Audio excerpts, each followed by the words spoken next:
It is believed that the worst disaster involving migrants trying to cross the English Channel, at least 27 people, including 5 children, and a child died off the coast of Calais in northern France Wednesday.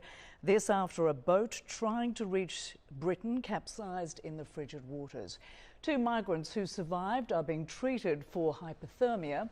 French President Emmanuel Macron and British Prime Minister Boris Johnson say they will step up efforts to prevent migrants from making these dangerous crossings. CNN's Jim Bitterman is following developments. He joins us now live from Paris. So, Jim, a distressing story. What is the latest on what exactly happened, and what are the UK and France saying about this? Well, they're basically accusing each other of responsibility in this affair. This is, as you said, one of the worst incidents of this kind in the English Channel, if not the worst. They revised the death toll downward slightly overnight to 27. That doesn't make it any better. And both sides are accusing the other of having some responsibility to bear. The British suggested that perhaps they should have some kind of joint patrols along the French coast. The French are saying that the British must step up their efforts and change their policies to make it less attractive for migrants to try this crossing.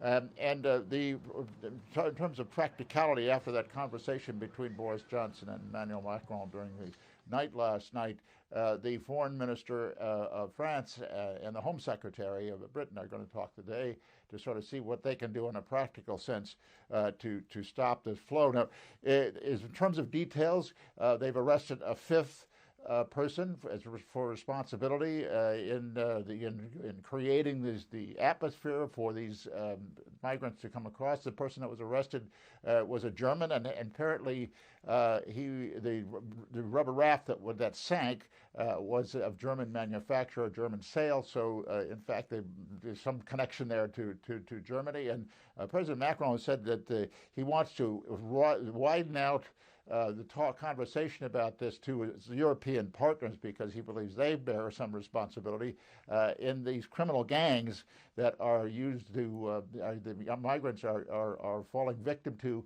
and who are the passeurs who who send the migrants out into the rather dangerous conditions out into the Channel, and we've seen the result of that. Rosemary? Yeah, just absolutely horrendous. Jim Bitterman joining us live from Paris. Many thanks.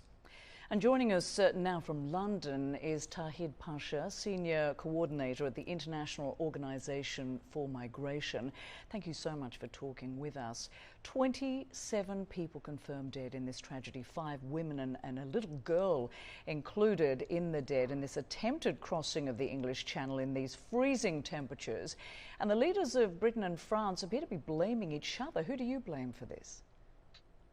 This is not about 2 countries and a channel, but a larger universal issue. We had, since 2014, our records started counting 45,000 deaths across the world. Last year alone, 4,500 people died across the world. And Rosemary, last week, 75 people died leaving Libya on a boat in the Mediterranean. That wasn't reported as much as this one was. And this just shows the global scale of the problem, and we really have to ensure that we can take a universal cooperative response. Yeah, let's talk about that, because French President Emmanuel Macron says he will not let the English Channel become a graveyard, and UK Prime Minister Boris Johnson says he's shocked and appalled and wants to step up efforts to deal with this migrant crisis. He and Macron have agreed to put in place joint efforts to prevent migrant crossings. What do you think that means exactly? So they'll stop these crossings, but that doesn't solve this problem, does it? Not at all. Not at all. A disproportionate use of barriers, putting up the borders, is not going to solve this problem on its own. What we need to undermine the smugglers' business model by getting more adequate, safe, legal routes and pathways. Let's bear in mind the global context here. There are up to 26 million refugees in the world. The vast majority, Rosemary, are living and staying in countries neighboring the countries that they left. Very few make it across to Western countries like the UK and France. And so what we need is we need to have countries like the UK and France really stepping up their protection regimes to allow and facilitate those who are entitled to protection to be able to gain entry.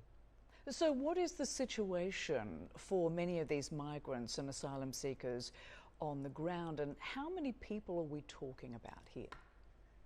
So if we look at the nationalities of those who died tragically yesterday, the majority were Iraqis and Iranians, with, I believe, some Somali nationals. So that immediately points to you that these are people who are fleeing countries of persecution. And so what we need to do is we need to be working to ensure that those people who are fleeing those countries can get access to resettlement regimes, that they can get access to humanitarian pathways that allow them to stay in these countries. And another thing to bear in mind, some of them are families, as you said, women and children. Family reunification is very important. We should not be closing down family reunification channels. We should be opening them up. And what about these people who are responsible for putting the migrants on these boats? What should happen to them? Well, they are part of a dangerous criminal network where they are trafficking people. Those who are using smugglers have no option but to use smugglers, and that's where the business model comes from. If we can take that away from them, and if we can try and open up these legal avenues, then that has to be the answer. So states have to be able to have a proportionate response where they are ensuring that these pathways are opened up. As I said, we have those avenues to do that. And the numbers of people who are seeking protection in the UK is actually quite small. The peak was in 2012. We've had very low numbers since then.